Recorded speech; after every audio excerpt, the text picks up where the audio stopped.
Welcome to Heaping Spoonful, a twice-monthly conversation with restaurateurs, chefs, growers, and others who have helped generate the legends associated with eateries across the Mid-South. The team at Benny Keith is proud to sponsor this adventure with the goal of preserving the stories that have helped cultivate an amazing food scene across the Mid-South. So kick back and enjoy a Heaping Spoonful.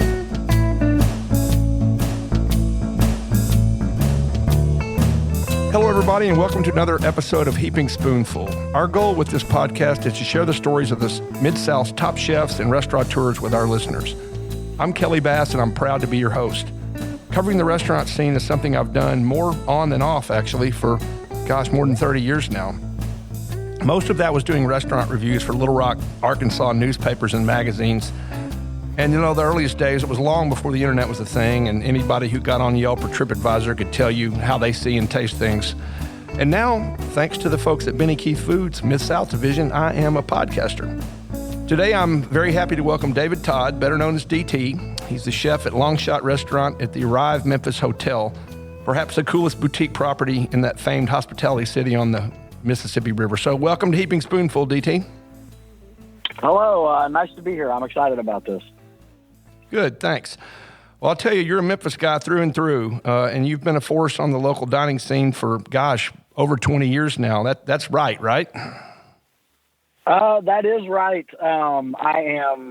It's painful to say out loud, I'm 43 years old, and I have been, for the most part, involved in the restaurant industry since I was 17, 18 years old. So I've definitely been around for a while. Yeah, more than half your life. And right there in Memphis, which is a cool city for lots of things, and eating is one of those things it's great for. So over the years, just from when you got started in it, how would you characterize what's kind of changed about the Memphis dining scene compared to what it was, 20, 25 years ago? That's a good question. People ask me that question from time to time. I'm not going to try to make the answer complicated, but I will say I think the answer kind of for everybody would be a little bit different because I think the food scene has changed over the years. And then I think also I've changed. And I would imagine anybody you ask that question to, the things that they gravitate towards and their palate and their exposure and even just knowing the city better as I've aged, I think you're able to find different spots and find new spots. So I think we changes, but I can definitely say there's definitely a lot more variety. I think, if you really look at, we'll call it like the 20 years since I've been in the business, 20 plus years since I've been in the business, and then maybe the last 10 or 12, I think we've started to see the bar get pushed in this last 10 or 12. And it'd be hard to say what direction I think it's being pushed in, but I think we're starting to see the byproduct of more restaurants, more variety. Competition's not the right word, but more people doing cool things on an individual level in Memphis. Sure. And so I think that slowly pushes the bar for all of us as we look for inspiration and look to see what our peers are doing. And then there's also that part of you as a chef that it's like, well, if everybody else is doing cool stuff, like I want to do cool stuff too. So I think it just naturally, and then, you can also sprinkle in social media and the internet, and just accessibility is even on a greater level now than it was, 5 years ago, 10 years ago. So it definitely helps drive the local scene when you've got all this access just a click away to like what's going on around the world too.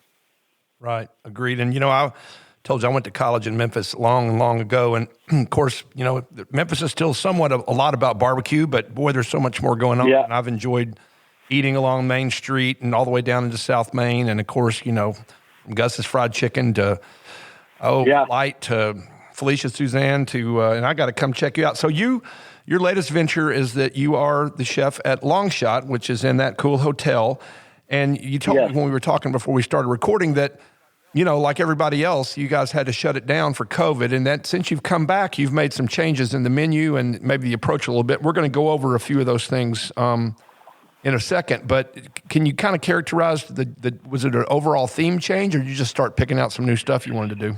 I wouldn't call it an overall theme change because, so when we first opened, I was doing house-made sausages and a lot of cool, well, it was more like snack-oriented, more small plates, because the way the space is, it's a beautiful space. It's great for sit-down dining, but we do have some shuffleboards that go down the middle of the restaurant. So it does naturally turn into, later in the night, people are standing around mingling, playing shuffleboard. So we kind of went with the more appetizer, small plate type approach.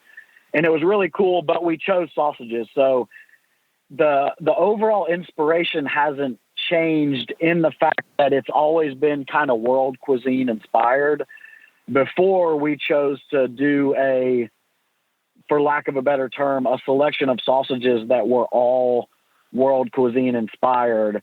So what I've done when we came back was, so basically, long story short, if you came into Longshot back in the day and you weren't interested in having an appetizer or having a sausage, you weren't going to find a whole lot that you wanted on the menu. So what we've done now is we've taken that same world cuisine inspiration, the same big flavors, the same no holds barred type stuff, and we've just rounded out the menu more, where I've got some sandwich selections now, I've got entree selections, I've got appetizer selections. So I just think we are appealing to everyone that comes in, as opposed to like, oh, well, I didn't really want a house-made sausage. Then, literally nine of my options are now pushed aside off the original menu. Sure. So we just kind of filled in some gaps, but kept the overall theme. Well, it looks really interesting. And if you don't mind, I found a lot of things on the menu intriguing. And so can you just give us a brief nutshell kind of commentary about each of these? Because lamb chili Frito pie, first off, I love chili Frito pie, but making it with lamb sounds fabulous. Yeah, I guess on some levels, over the years, and I think we're actually going to talk about this later in the podcast, but like I've worked really all across the spectrum of restaurants, and I'm that guy for whatever reason. I feel like we classify food the same way that human beings, like we're always trying to put things in pigeonholes and in classes, whether they truly exist or not.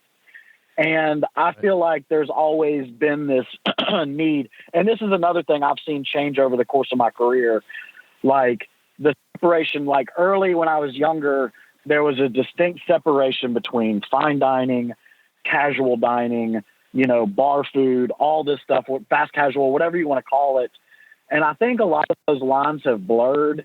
And if I was ever truly to figure out, if you were going to ask me to what my voice as a chef is, it's really like, I don't think there's any lines between any of this stuff. I think that all exists in our head. So I say all that to say this. I'm the guy that will make I've worked a lot of places. I've worked for some wonderful chefs. So I've had a lot of influences in my life. So I'm the guy that'll take a delicious, Burberry spiced lamb chili that I learned how to make along the way and put it on top of Fritos, because I think it's just, it's good. Yeah. I do think it's a little bit tongue in cheek, but it's like, check your ego at the door. We're not curing cancer here. We're not, there's a bunch of great food out there. We're all just cooking. We're all just operating from a place of, this is something I think's fun that I want to share with everybody. And so honestly, as I've progressed in the career, that's the nail that I hang my hat on. I don't take any of this stuff too seriously. I don't take myself too seriously, but this is some really good food and we do it on a really high level. And honestly, I just get a kick out of, taking a lamb Burberry spiced chili Frito or a chili, throwing it on top of Frito, throwing some Greek yogurt on there, throwing some fresh herbs on it and just letting it be what it is. And it's just, I really like to operate from that place. Yeah, well, I like that too. And, you've talked about bold flavors, and coconut curry cauliflower sounds like it's got some flavor working in it. Is that more of an appetizer, or is that hearty enough to be a main? If you're a vegetarian, it would be hearty enough to be a main if you wanted to maybe grab that and something else, It's definitely an appetizer. It is, one thing I'm always probably going to be guilty of in my career is I'm a Southern kid. I'm a Memphis kid. So like, I'm going to give you some food. Like I've been at a lot of restaurants where I'm not going to like name names or anything like that, but I've literally been on dates before in my life, and we go have a tasting menu or we go have dinner here or have dinner there.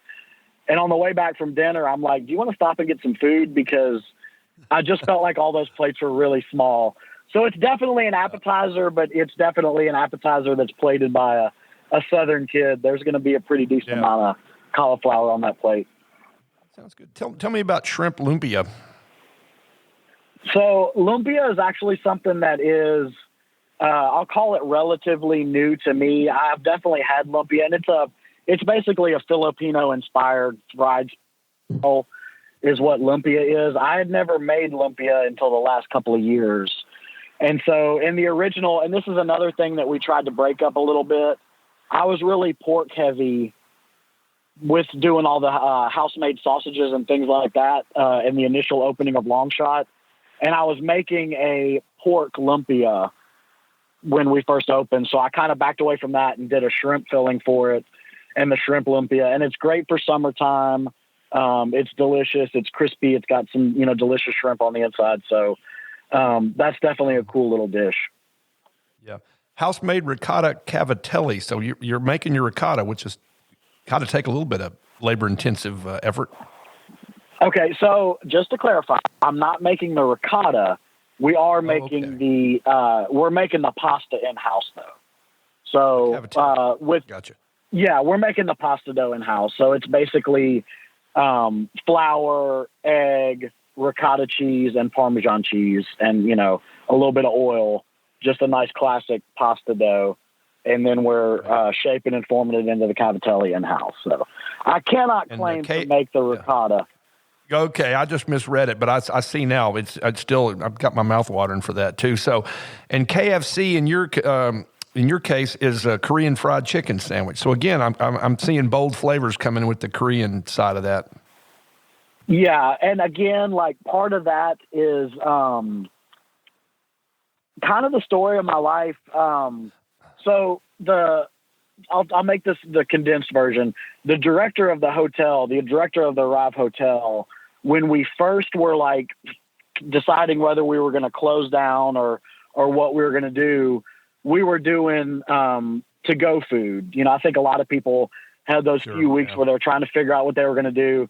And so he is Korean American. And so I was down there helping him. He was actually making Korean fried chicken and doing all the stuff. And so when we were doing the orders, I was helping him pick everything up and doing all that. And there's a Korean side that I was unfamiliar with that's called cheese corn. And it is just exactly what it sounds like. It's some corn off the cob, a little bit of mayonnaise. You put some gochujaro in there and some shredded mozzarella cheese, and you just kind of brulee the whole thing. So I'm standing there helping him do this stuff all night. And I said out loud, like, I'm going to make this into a sandwich. And he just kind of looks at me and he's like, what are you talking about? And it's like, I can just see it. I think it's going to be fun. Like, you'll see. And so then fast forward, literally almost probably a year later. It's a year when we reopened. I was pitching this menu to them 4 or 5 months ago. And so when I pitched it on the menu, it's like, I'm going to do a house-made pickle. We're going to take a chicken breast. We're going to brine it. Like I do a 24-hour buttermilk brine on the chicken breast. Then I let them dry out for another day so the breading sticks to them. We hand bread them, fry the chicken. I do a gochujang sauce on the chicken. And so then the last part of the pickup is I've got some house-made pickles on there. And the last part of the pickup is I literally just take a little nonstick skillet and I brulee corn off the cob, cheese, all the things that I told you, and just kind of slide it off on top. So it's this very interesting, very delicious, very oozy sandwich. And it's just it's delicious. And it's just one of those things as a chef, when you're doing it, you always just kind of like laugh to yourself. And it's like, this is exactly why I chose to get into this profession, because it doesn't make a whole lot of sense, but you send it out, people try it, and they're like, holy crap. and it's like you make one and your cooks try it. It's a super fun, super cool little sandwich. Yeah. Well, I tell a lot of people that one of my gauges of a restaurant is when I look at the menu and I have to settle on something because I don't really see many things that I want. And I'm like, well, that looks the best as anything. This is exactly the opposite. This is the one of like, I need to come here 7 days in a row so I can try all these things. So and it's interesting. I crave interesting. I'm so sorry so many people settle for, and there's good examples of meat and three or, good examples of other stuff. Yeah. Boy, there's some boring food out there, DT, and you're not making any of it. That's great. Well, I appreciate that. Oh yeah. Yeah. I mean, you want to, it just needs to be interesting and different. And like you say, you just find these cool things to put together. But you were talking earlier about shuffleboard tables down the middle. And so I saw there's a shuffleboard league. So the vibe obviously is going to be a little casual with the shuffleboard, but is the vibe of the hotel pretty casual or is it just kind of trendy? I mean, what's the whole place feel like, the hotel and the restaurant? It's definitely trendy, but it's also definitely casual. That's been a funny thing about some of the places I've worked in, and don't get me wrong, what I'm about to say is literally just my own mind and how it works, and I understand that. But, I've worked at some top-tier country clubs in Memphis. I worked at Acre with Andrew and Wally. I was at Interim immediately previous to being down at Longshot. And I've always felt like I cook at some of these places, but I don't quite belong at some of these places. And, as far as I can remember, and this is just a funny little aside, I can remember I was working at the Green Beetle, and I got a call from the owners of Acre, and they wanted to meet with me. Someone had given them my name. I'm sorry, the owners of Interim. Somebody had given them my name, and they wanted to meet with me. And so we went and had a quick meeting, and then they wanted me to go with them a couple of days later and eat at the restaurant. And, I had to go buy a shirt because it's like, well, yeah. I'd love to go to dinner with y'all, sure. But I'm I'm the quintessential, underdressed T-shirt and jeans, T-shirt and shorts, very casual. And it's like, man, I need to go buy a shirt if I want to go eat dinner at this place. And I say all that to say, Arrive has really nailed the aesthetic that they were going for. And so you go in, whether it's to Longshot, whether it's upstairs in the lobby, Hustle and Dough, Hustle, you go in where it looks really cool. It's, it's all decorated to the hilt. It's all beautiful. But if you're wearing yoga pants and a T-shirt, if you're wearing shorts and a T-shirt, you feel comfortable, which to me, it's kind of how the whole world is these days. It's what I love about it. Yeah. And it's where I feel like I fit in. And Longshot also, to speak to that, you come in, you're playing shuffleboard, you're having some beers, you're hanging out with your friends. And then you look on the menu and it's like, oh, wow, I can get house-made pasta. I can get, there's a nice short rib dish. You can get all this stuff. And I really appreciate and I really like providing that experience for people. Yeah, that's kind of more the gastropub model where that's really good food in a kind of pubby environment.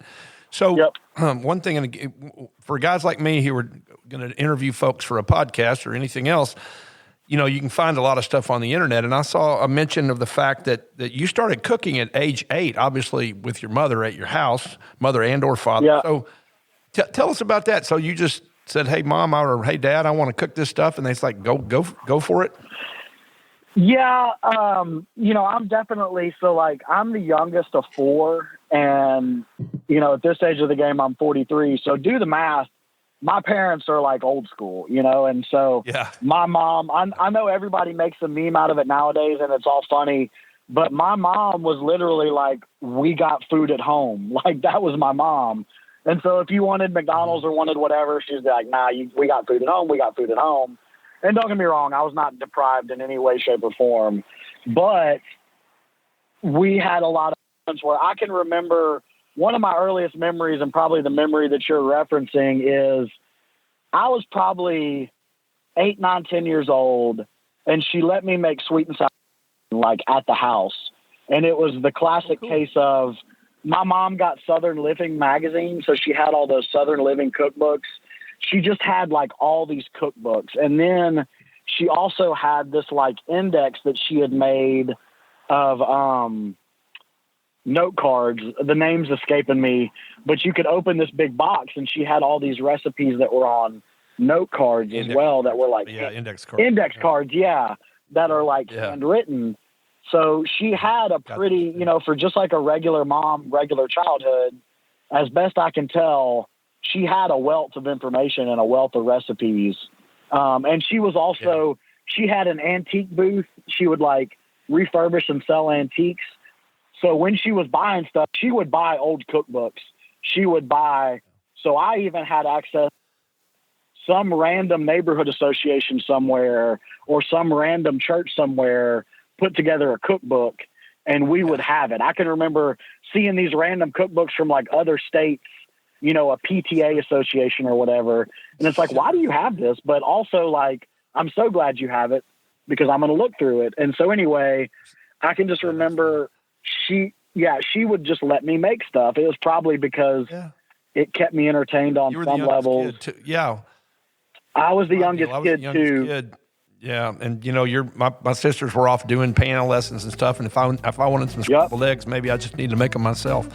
That's cool. Well, that's a great story. Well, listen, we're going to take a short break here on Heaping Spoonful, and we'll be back in just a bit with David Todd, chef at Longshot and at the Arrive Memphis Boutique Hotel, but you can just call him DT.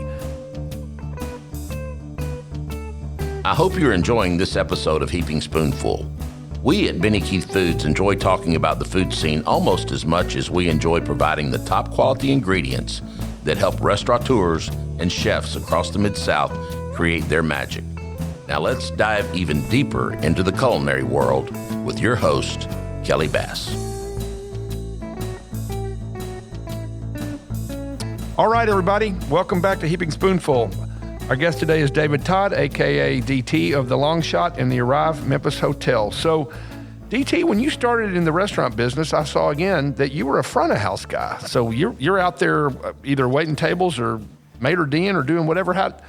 So what was your start? What were you doing in the front of house?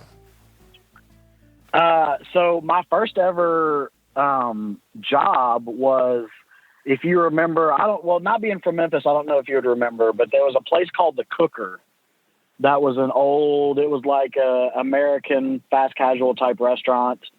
And I got a job there being like a food runner, server. Basically, like, they didn't really have server assistants, but we had food runners. So, late high school, early college age, right around there, I just needed some extra money. So a buddy of mine got me a job there. I worked there for a little while. I also ran food at Roost Chris and ended up becoming a waiter at Roost Chris Steakhouse. And so the first handful of years were definitely spent in the front of house. Like, I definitely loved restaurants, loved the vibe, and just the energy. Restaurants are one of those things, like, if you're going to do it for a living, you either know really quick that you are, or you know really quick that you aren't. Like, it either works for you or it doesn't. And for whatever reason, I guess I'm good in chaos or whatever. Like, it suited the way my mind works. I enjoyed it. So early on, I was definitely cooking at home a lot and doing stuff.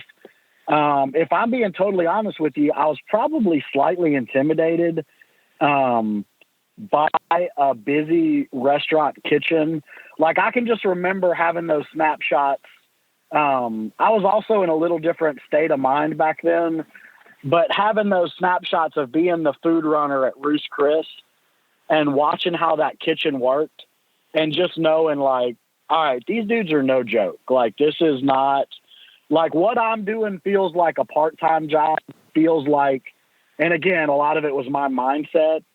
But, like, these guys, this is what they do. They're a highly oiled machine. They're good at what they do. And when you're around a really good, really well-oiled restaurant kitchen, it can be intimidating if you don't understand everything that's going on. So I was definitely enamored with it. I was a little bit intimidated by it. And I was also not in a very serious mind space at that point in time in my life. Sure. We'll probably address that further on down the podcast. Yeah, I think we will. So how did you first make it to the kitchen? What was your first move from like the kitchen? Working for like buddies of mine, doing some more like short order type cooking, and getting exposed to just even on like catering jobs and like the catering level and side gig type jobs of this is how you actually produce food, whether it be for a restaurant setting or a catering setting. And I started learning about that. And, like working at like a pizza place, some simple like pizza sandwich places and things like that, got a little exposure to it and just started realizing, to be honest with you, the first thing that I realized is that I was good at it. Like it was other people's food 100%, but like, I just understood the pace of it. I was good at it. And for whatever reason, it's a blessing and a curse. When things get really chaotic and when things get really busy, that's what my mind kind of feels like all the time. So I feel like, oh, now everything makes sense to me because this is honestly just kind of how my mind works, where some people crack and they can't work like that. I always kind of enjoyed it. And so it's really like anything, you just start getting hooked on it, whether it's the adrenaline or the pride that you get from like, man, I just crushed that service. You just kind of start getting hooked on it and you want to come back for more. So particularly in the team setting, and this is, I think we've done more than 40 of these Heaping Spoonful podcasts, and that's one of the recurring themes, particularly for people who've worked in high energy, sometimes high end kitchens, is just the camaraderie, the teamwork, the feeling of success when you get it done, and just the adrenaline rush. I was 18 years in the newspaper business, and right around deadline in a newsroom, same type thing. Things are flying in a million directions, and then you wrap it all up, and you get the paper off to the presses, and you all look back and do a high five. So that's really cool. Yeah. So I was reading. Yeah, I was reading again the list. I mean, again, you've been on the Memphis dining scene for 20 to 25 years, and you've talked about some of these. But I mean, and if anybody who's familiar with Memphis will know, you got Owen Brennan's, Ruth Chris, River Oaks, Grace, O'Fond, the Country Club, TPC Southwind, Acre, which you've talked about, Spring Creek, Bedrock Eats, Green Beetle, Interim. I mean, that's a varied list. Any particular stops along the way, and now Longshot, any particular stops along the way where you felt like you really learned something that you still put to use today? I mean, man, everywhere. You know what I mean? Like, if you can't learn something everywhere you go, I don't really know what to tell you, because there's a million little things that no matter what you want to do, like you're talking about being a writer. Obviously I'm talking about being a chef, anything you do, there's a wealth of knowledge that's just going to make you better at that exists somewhere, whether it exists in your coworkers, whether it exists on the internet, whether it exists in books. And, I feel like at the end of the day, if you love something, or if you're passionate about something, or if you're driven to do something, and in any situation or any opportunity that you're given to be able to do whatever that thing is, if your eyes aren't wide open and your ears aren't wide open, you're like wasting your own time. And don't get me wrong, I'm not some like perfect person, some perfect employee. I had days where I was just going to the job to do the job, and I wasn't listening because of whatever. I'm having a bad day. My personal life isn't what it's supposed to be. But at the end of the day, you take that big picture look. I mean, I'm grateful for the amount of places that I've worked. And, like I tell people this all the time, like I've been owner operator of a food truck. I've done country club food. I've done straight up dive bar food. I've done breakfast. I've done dinner. I've done pizza. Yeah. And it's honestly, it's definitely, my culinary path is definitely a meandering path, but I'm grateful for all of it, because you just pick up these little nuggets of information everywhere. And it's a lot of times watching a guy that's been, when I was in my teens and 20s, watching a guy that was my age, and he's got this little trick that he does. And it's like, holy shit, excuse me. It's like, oh wow, that makes so much sense. I can't believe I've never thought of that. And then you look up 20 years later and you're still doing that same little thing. And so, I mean, it all serves me. It's all helped me along the way. And like, to be honest with you, like when people ask me like how or why I've worked everywhere that I've worked, or, a lot of it is the work ethic that was instilled in me. And then a lot of it is like, if I want to do something, I can't always define the terms. Like it can't always be on my terms. Sometimes I just need to work, or sometimes I was waiting on the next right opportunity or whatever. And so I'm just kind of the guy that it's like, I'll pick up my knives, I'll grab my backpack, and I'll show up and work. And I've never really, earlier we were talking about like the classifications of restaurants. That's never really existed to me. I've never really thought I was too good to work anywhere or I couldn't learn something anywhere. And I've always just kind of been game. So looking back at it now, I'm appreciative for how it's all unfolded, because I have literally worked a million different restaurant services, and it kind of prepares you for whatever might lie ahead, you know? Yeah, exactly. Well, that's just like you learn from all the folks you've been in the kitchens with. I learned from a lot of the great journalists that I worked with in those years. And, you know, like you say, you find yourself emulating them later on in your career. So most of the articles I found about you and your career mentioned taking a pause when you focused on getting healthy.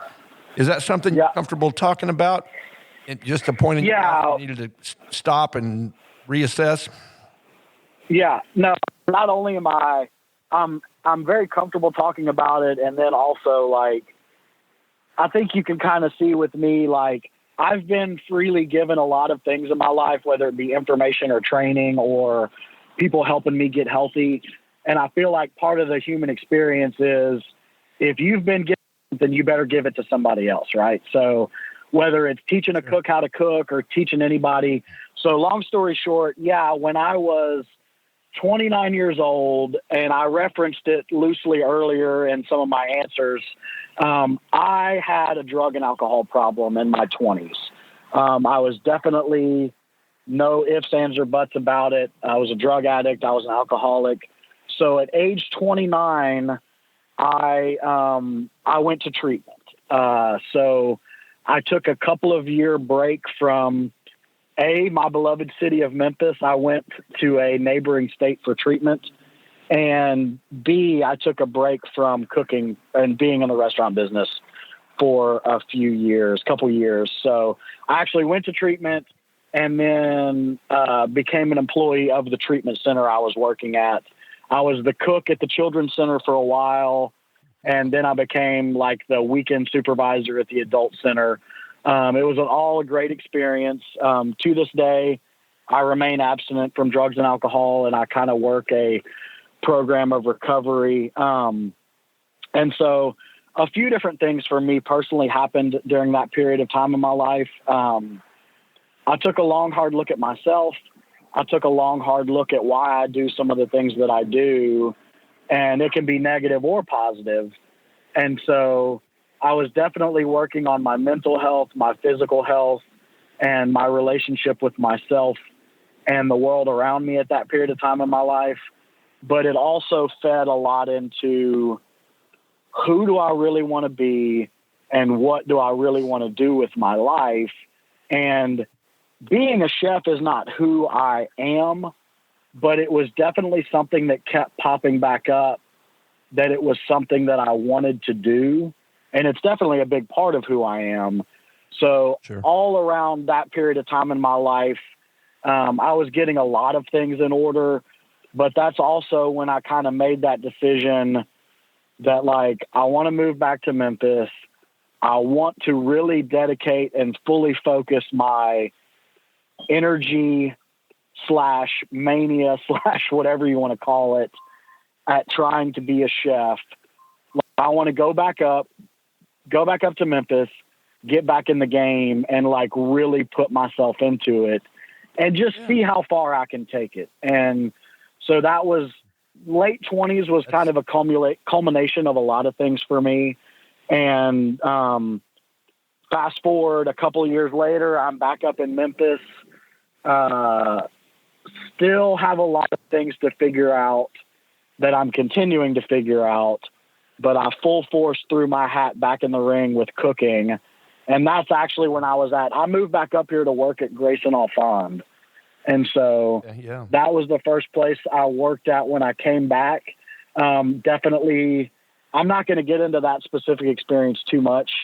If you've heard some of the stories about that place, they are definitely true. Definitely an interesting situation. I definitely learned a lot, trying to be the best version of myself, trying to be the healthiest version, and trying to be the best cook, chef, whatever you want to call it, from that day forward. So that's great. Well, your focus on health and fitness obviously goes beyond being sober, because judging from pictures I've seen of you, it appears that you potentially pick up heavy stuff on a fairly regular basis. So you're besides being clean and sober, you're also obviously a workout guy. Yeah, and I just feel like it's like anything, and I become overly analytical about myself sometimes, and then I'll just take a step back and be like, well, it is what it is. But like, idle hands are not a good thing for me. I definitely have, whether it be chasing flavor or chasing sobriety, chasing good things or chasing bad things, or whether it's lifting weights and working out. I like to be a little obsessive about things. I like to see things through as best I can. So yeah, I did fall in love with lifting weights along the path. And yeah, I do like to pick up heavy weights. I think I like to torture myself a little bit on some levels, but it's definitely been a good thing for me mentally, and it's been definitely a good thing for me physically, because I'm not getting any younger, and restaurant hours are long hours, and I do wear it as a point of pride. I stay in pretty good shape, and I can still hang with the best of them. So yeah, and it's been good for me. You meet people in that world too that you bond with, who are the same dedication to that field that you have to the cooking and to being healthy and lifting weights. And I'd also have to say, a lot of people are not as successful at going through treatment for addictions as you were. And so you set a good example for those folks too, because I'm sure you've known plenty of people who've had their own issues, and you can hold yourself up and say, look, I went through just what you're going through, and here's how I got through it. So I would think you're a mentor for people in that field, in the cooking field, and also in the workout field. Yeah, well, and that's a fun part of it, because it really is like, there's two ways to look at it. I do think I definitely inspire people. I'm definitely like, I try to always be humble. I definitely have that ego of a chef. The pendulum swings both ways with me sometimes, but I kind of can relate to a lot of different people, which I'm very appreciative of, because I'm a guy that's lost close to 100 pounds in my life. I'm also a guy that's been able to quit drinking and quit doing drugs and come to terms with some of my own personal demons. I'm also a person that's been able to, I decided I wanted to be a chef, and I became a chef. Now, the central theme of all that is, the way I see it, I've had a lot of people that have helped me do all those things, right? And then also, when it comes to a lot of those things, to keep myself humble, it's like, well, there's not a whole lot of people that have maybe needed to lose 100 pounds in their life. So, look at maybe how you got there too. Or there's not a whole lot of people that have necessarily had to come to terms with addiction. So I think I've made a lot of mistakes. I think I've been willing to own those mistakes, and I've been willing to accept the advice of some people around me and accept some help and do a little bit of work. I understand that I had to work to do all these things, so I'm not just completely, shifting from all the credit, but like, anytime you're in a position to achieve something you want to achieve, or become somebody you want to become, or do something that you've dreamed about, you better look around, because there's people that have helped you do it, whether you know it or not. So I think part of my whole lifestyle is I've been able to do some of this stuff, and a lot of people helped me. So now it's also my job to help people that encounter me in their path. You know what I mean? And it gives me a lot of gratitude. It gives me a lot of gratitude to be able to do that. And honestly, I don't know if people know this. Being able to help somebody is the hugest help in my life. And you can't understand it until you've been on both sides of it.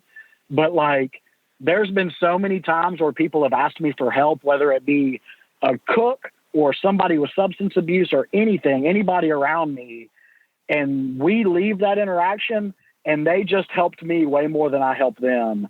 And they'll probably never know it because, you know, we all need a little win. We all need a little win put back in our sails sometimes, and we all need a little momentum, and it comes from all different kinds of places. So I'm grateful to be able to provide help, and I'm grateful to just be involved in those situations. Yeah. Well, that's great, and congratulations. And I agree with you. You know, we've all gotten a lot of help, and it's now our turn to provide help as well. Well, we hope Heaping Spoonful fans are listening to this episode for years to come, but just to put a stake in the ground, we're recording this in mid-May of 2021. Some very good signs where the COVID-19 pandemic is concerned, but it's not totally gone. Do you feel like at your restaurant and on the restaurant scene in Memphis that things are getting somewhat back to normal? Yeah, they are. Well, I don't know if I'd call it back to normal. Every day things get different, and different sometimes is good and different sometimes is bad. And, you know, I think it's safe to say, even if you're not in the restaurant industry, unless you've had your head under a rock the last year, the pandemic has been very hard on the restaurant industry. So a lot of places have proved their resiliency. I think that at the end of the day, you know, we talk about the staffing issues of restaurants a lot right now, and it is definitely an issue. Like, don't get me wrong, it's difficult to staff, but, you know, I think everything in life is about perspective. So I also look at it with some gratitude, because every day when I go into work, I've got people, I've got my bartenders, my front of house managers, my coworkers, my cooks. Like, these people are making an active choice that they want to be in the restaurant business, and it's what they want to do. There's always been, I call it a bit of a transient workforce. There's always been the people, like, restaurants can and are a temporary job for a lot of people. They're either going to school or they're going to some sort of technical college. They are doing it to make money while they're on their way to somewhere else. I love that. I respect that. I think it's great. A lot of those people have been great employees, you know, in my lifetime. But I think what we're seeing now is, if you want to call it that, we're kind of starting from square one on a lot of levels. The restaurant industry kind of has to rebuild or refurbish itself on some levels. You're looking around and it's like, okay, these are the people that are choosing to be here. These are the people that I'm going to start and build and go forward with. So it's definitely stressful. It's definitely, you know, with the mask mandates being lifted and with occupancy being changed, there's definitely a lot to keep up with. Mm-hmm. Daily, you have to definitely decide, like, what your level of comfortability is as an individual restaurant, how you want to operate, what your terms of service are going to be. So it's definitely getting better. It's definitely changing. There's still a lot of hoops that we have to jump through. But at the end of the day, I'm excited, if for nothing else, just to see where we wind up, because it really does feel like, for me, and it feels like for the people that I know that are in the business that I've talked to, like, we're heading somewhere different, and we're not quite sure where we're headed as to what restaurants are going to look like in 5 years or in 2 years or in 10 years. But I think we're all in, and we're all excited and interested to see where it goes. So, you know, we're all just kind of along for the ride, and we're all just trying to get through it day by day and make the best of it as best we can. Yeah, well, we're certainly seeing more demand. Places are getting more crowded, and of course, I'm sitting here right now at Benny Foods, and their orders are going through the roof. People they're getting out again, and there's that pent up demand for travel and you know, I'm in Little Rock, Arkansas, and you're in Memphis, Tennessee, and I know that beautiful stretch of I-40 all too well, and I'll dodge the 18-wheelers and come over to Longshot and hang out with you, because I've done these podcasts primarily during the COVID times, and so I've got so many places I want to go because I've talked to the chefs, particularly the ones that not. So you'll see me coming, I can promise you that, and I think I need to book a room too, because that sounds like a fabulous place to stay. So, hey, DT, I really appreciate being my guest today on Heaping Spoonful. Good luck with Longshot and anything else that comes after that. And I like your attitude, and I like the way you've learned along the way, and you're doing some cool stuff. So we appreciate all of you listening to Heaping Spoonful today. Remember, we post new episodes the first and third Tuesday of each month. We've published more than 40 of these now, so Please keep an eye out for the new ones and go back and check out ones you missed. Thanks, everybody. Have a great day. We hope you enjoyed this episode of Heaping Spoonful. On behalf of all of us at Benny Keith Foods, Mid-South Division, please know how much we love connecting you with the legends of the culinary scene and their unique stories. I look forward to the next time we can offer you another Heaping Spoonful.